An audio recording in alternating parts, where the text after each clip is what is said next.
মুসলমানকে CA bill pass করে ভয় দেখানো সম্ভব নয়।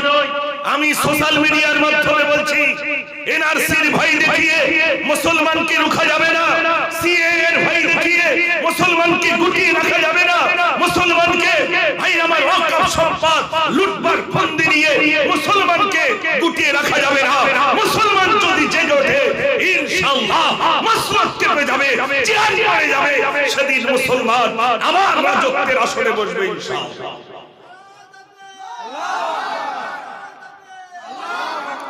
এজন্য আমি আজ আপনাদের কাছে আমি কি কবিতা বলবো ইনশাআল্লাহ। যদি আপনাদের ভালো লাগে তাহলে একটু জোরে তাকবীর দিলে ইনশাআল্লাহ পুরোটা বলবো। আর যদি ভালো না লাগে তাহলে আস্তে তাকবীর দিলে হবে। দেখি আওয়াজ দিই, প্রথমে একবার দেখি নারে তাকবীর। হৃদয়ের মনি আব্বাস ভাইজান তুমি হীরার খনি, লাখো জনতা হৃদয়ের মনি আব্বাস ভাইজান তুমি হীরার খনি।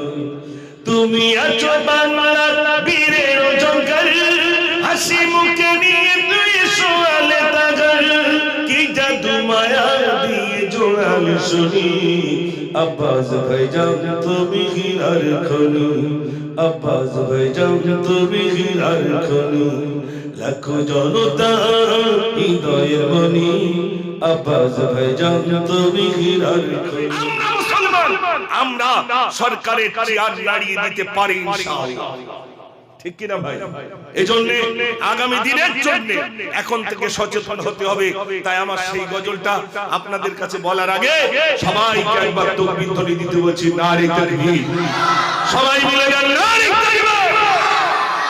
ভাইরা বড় দুঃখের কথা বলি, আজ এখানে যারা আছেন, বাংলাদেশ আর হিন্দুস্তান যখন ভাগ হয়, বাংলাদেশ যখন স্বাধীন হয়ে গেল, আমাদের হিন্দুস্তান থেকে ভালো ভালো যোগ্য আলেম শিক্ষিত মানুষ তারা ওপারে চলে গিয়েছিলেন, আমরা যাইনি।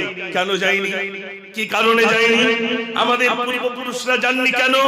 যদি চলে যায় ওই মসজিদে আজান বন্ধ হয়ে যাবে।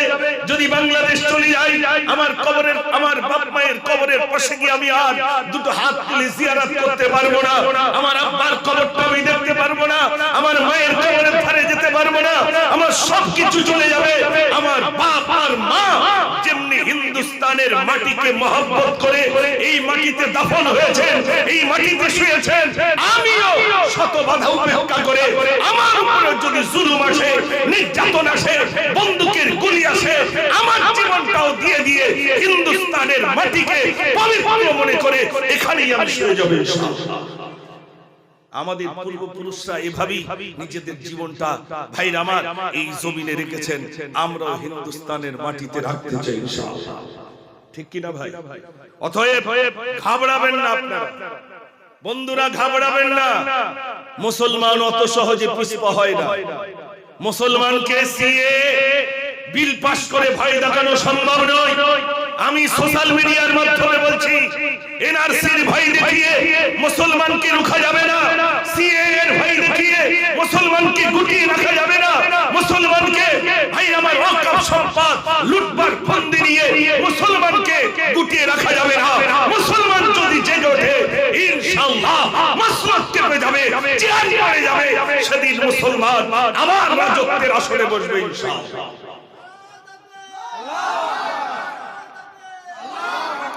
এজন্য আমি আজ আপনাদের কাছে আমি কি কবিতা বলবো ইনশাআল্লাহ। যদি আপনাদের ভালো লাগে তাহলে একটু জোরে তাকবীর দিলে ইনশাআল্লাহ পুরোটা বলবো। আর যদি ভালো না লাগে তাহলে আস্তে তাকবীর দিলে হবে। দেখি আওয়াজ দিই, প্রথমে একবার দেখি, নারে তাকবীর। আর কত জি জুলুমবাজি করবি তোরা, মুসলমানের চোখে আজি ঝরছে কেন ঝড়। আর কত জি জুলুমবাজি করবি তোরা, মুসলমানের চোখে আজি ঝরছে কেন ঝড়। ওরে এ দেশে কি মুসলমানের রক্ত দেওয়া নেই, দেশের উপর আসলে আঘাত মুক্তি পেতে দিন। আরে কতদিন দেখবো এসব ফাইনাল চলে চল, বদ্ধ করলি আওয়াজ তুলে আগিয়ে তোরা চল। রুখতে চাই, রুখতে চাই, রুখতে চাই, কালা কামনাই মোরা রুখতে চাই, রুখতে চাই, রুখতে চাই, রুখতে চাই, কালা কামনাই মোরা রুখতে চাই। আজ বাংলা নাই, গুজরাট নাই, অস্থির গোটা দেশ। পার্লামেন্টে বসে তোমরা নাটক করছো বেশ। মাদ্রাসার মসজিদ গুলো করতে চাইছো শেষ। ওয়াকফ সম্পদ লুটবার ফন্দি করছো বেশ। ইংরেজদের বর্বরতা হার মানিয়েছে আজ। মুসলিম তুমি ঘুমিয়ে কেন গর্জে ওঠো আর? ওই চাওলা হয়ে দেশ চালালে আমন্ত্রিত হয়। সাম্প্রদায়িক দাঙ্গাবাজি রাজ করতে চায়। রুখতে চাই, রুখতে চাই, রুখতে চাই। কালা কানুনাই মোরা রুখতে চাই। রুখতে চাই, রুখতে চাই, রুখতে চাই। কালা কানুনাই মোরা রুখতে চাই। দেখে একবার আওয়াজ নারে তাকবীর, নারে তাকবীর। এতে এক কোটি শোনালো। এখনো কোন আছে সেগুলো আর এখানে না ময়দানে হবে ইনশাআল্লাহ। তাই তো নাকি ইনশাআল্লাহ? যাবেন তো ইনশাআল্লাহ? তো হুজুর ডেকেছেন, শুনেছেন তো? জি, 19 তারিখ যেতে হবে। নিজের গাড়ির টাকা খরচা করে যেতে হবে। এটা আমার ঈমানি দায়িত্ব, প্রত্যেকেরই ঈমানি দায়িত্ব। যে সংগঠনই ডাকুক, যে তরফ থেকেই ডাকুক, আমাকে যেতে হবে। ওয়াকফ সম্পদ সবার, তাই তো নাকি? এই যে ইমাম সাহেবদের বেতন দেওয়া হচ্ছে, আপনার ভাতা দেওয়া হচ্ছে, ইমাম সাহেব, মুয়াজ্জিন সাহেব, ওই 3000, 2000 কি 1500 যেটা দিচ্ছে, এরকম টাকা যদি তানাদের 40,000 দেওয়া হয়, মুয়াজ্জিন সাহেবকে যদি 30,000 দেওয়া হয়, তো যা সম্পদের যা টাকা আছে 4 ভাগের 1 ভাগও শেষ হবে। বুঝতে পারছেন ভাই? ওসব খবর আমাদের নেই। এজন্য আগামী দিনে আপনাদের কাগিয়ে যেতে হবে। আলোচনা শুরু করব ইনশাআল্লাহ। আমার আলোচনায় কি কষ্ট পেয়েছেন নাকি? আজ তো সুদ দেইনি, হ্যাঁ, সুরবিহীন চলবে ইনশাআল্লাহ। সুদ দিতে গেলে দেখেন, আচ্ছা আচ্ছা আচ্ছা আচ্ছা, মাশাআল্লাহ মাশাআল্লাহ, দেখেছেন? বিরাট একটা লিস্ট আমার যুবক ভাইরা দিয়েছেন, আলহামদুলিল্লাহ। আমি ভাইদের কাছে অনুরোধ করছি, আবার কিছু গজল বলার জন্য বলে দিয়েছি। আজকে আমি গজল বলবো ইনশাআল্লাহ। আলোচনা কষ্ট পেয়েছেন নাকি আপনারা? আরে বাচ্চারা সব ওদের ডেকেছি, ওরা বলল হুজুর ডেকেছ তো কই? আমার এতক্ষণ যা বলি ওরা বলে কিছু বুঝতে পারছে না। ওরা শুধু মনে করছে হুজুর মনে হয় চেঁচাচ্ছে, কিন্তু ওদের যেটা খোরাক আছে তোটা নেই। ওরা যতক্ষণ না পাবে ওদের মনটা পড়বে না। এই জন্য ওদের জন্য হবে ইনশাআল্লাহ, ইনশাআল্লাহ। ও ভাইজানের নামে গজল একটা বলতে হবে। আল্লাহর পরিচয় মদিনার মাটি যদি পাই রাসূলুল্লাহ, দেখেছেন? আলহামদুলিল্লাহ, অনেক বলবার জন্য তারা বলেছেন, আমি বলবো ইনশাআল্লাহ। তবে আমার সোনার ভাইরা যারা এদিক ওদিকে রয়েছেন, সকলের কাছে অনুরোধ, এতক্ষণ যা আমার গায়ে যা ঘাম এসে গেছে, ইনশাআল্লাহ আমি তো মনে করি চটে জায়গা হবে, কিন্তু তারপর ঠান্ডায় কি করে দাঁড়িয়ে রয়েছে আমি চিন্তা করছি। ও যুবক ভাইরা আসবেন না? আপনাদেরকে আমি প্যার করি, মহব্বত করি, ভালোবাসি, আসবেন না ভাই? একটু আসুন না, একটু আগে এগিয়ে আসেন ভাই। সব আসছি ইনশাআল্লাহ, আসবে, আশা করি যুবক ভাই আসবেন। আসেন যুবক ভাইরা, আসেন, আপনাদের প্রয়োজন। যদি আসেন আর একটা প্রতিবাদ গজল শোনাবেন ইনশাআল্লাহ। যদি আসেন ময়দানে, কথা দিলাম আরেকটি প্রতিবাদী গজল আপনাদের কাছে শোনাবো। যদি আপনার ভিতরে আসেন, আয় বাচ্চারা আওয়াজ দাও, নারে তাকবীর। আজ দুঃখ নেব না, খুশি নেব, খোদা গো তুমি দাও না বলে। আজ এই দিনেতে রাসূল এলো, এই দিনে বিদায় নিলে। আজ দুঃখ নেব না, খুশি নেব, খোদা গো তুমি দাও না বলে।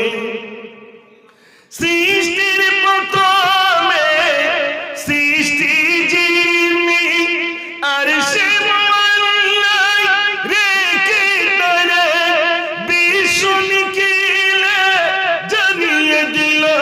পাতাব এমন দিল মানে, সেই রূপ দেখিলে বিশ্ব জাগান, সেই রূপ দেখিলে বিশ্ব জাগান।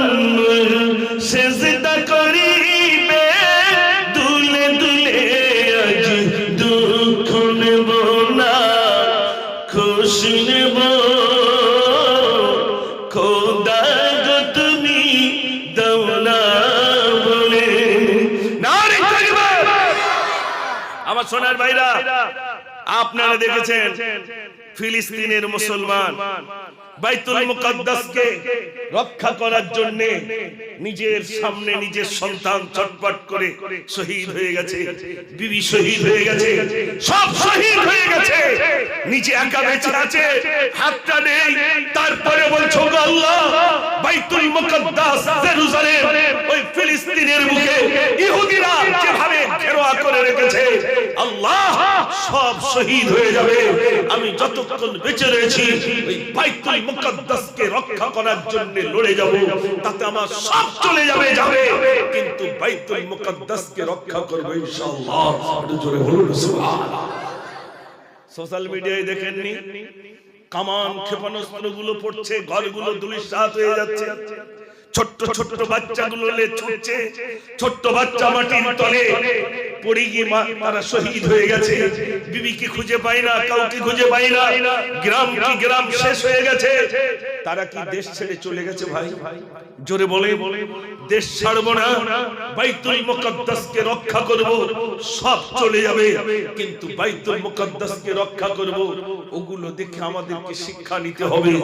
আজ এখানে অনেক ঈমানওয়ালা রয়েছে, আলহামদুলিল্লাহ, আমাদেরকে মসজিদ এই জলসা এগুলো আমাদেরকে বাঁচাতে হবে, নিজের অর্থ দিয়ে বাঁচাতে হবে।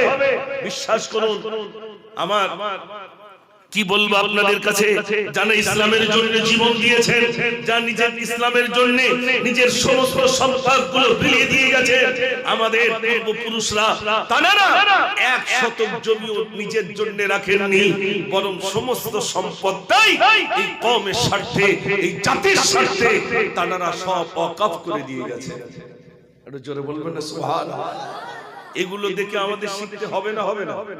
এই যে মাদ্রাসার জন্য যিনি জমিন দিয়েছেন তিনি ওয়াকফ করে গেছেন, মসজিদের জন্য যিনি জমিন দিয়েছেন ওটা ওয়াকফ করে দিয়েছেন, আল্লাহর রাস্তায় দান করে দিয়েছেন।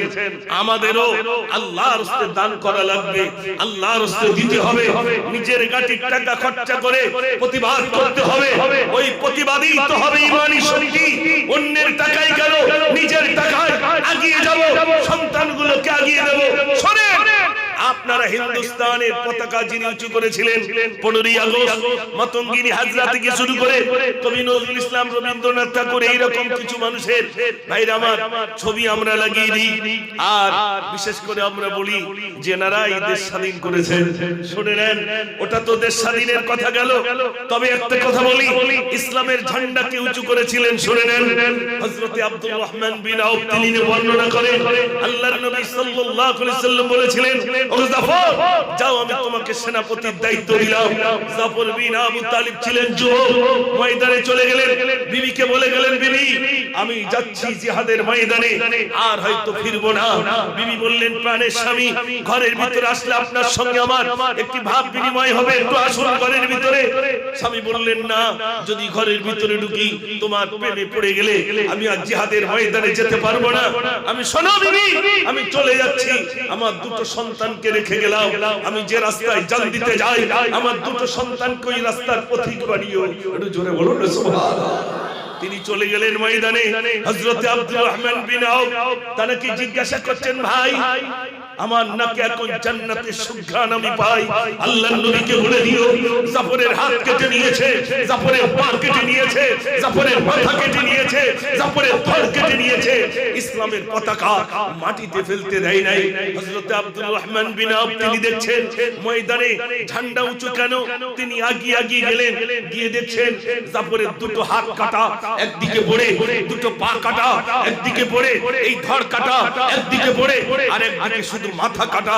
যেদিকে মাথা কাটা দেখছেন ইসলামের পতাকা দাঁত দিয়ে কামড়ে ধরে উঁচু করে রেখে দিয়েছে। জোরে বলুন সুবহানাল্লাহ।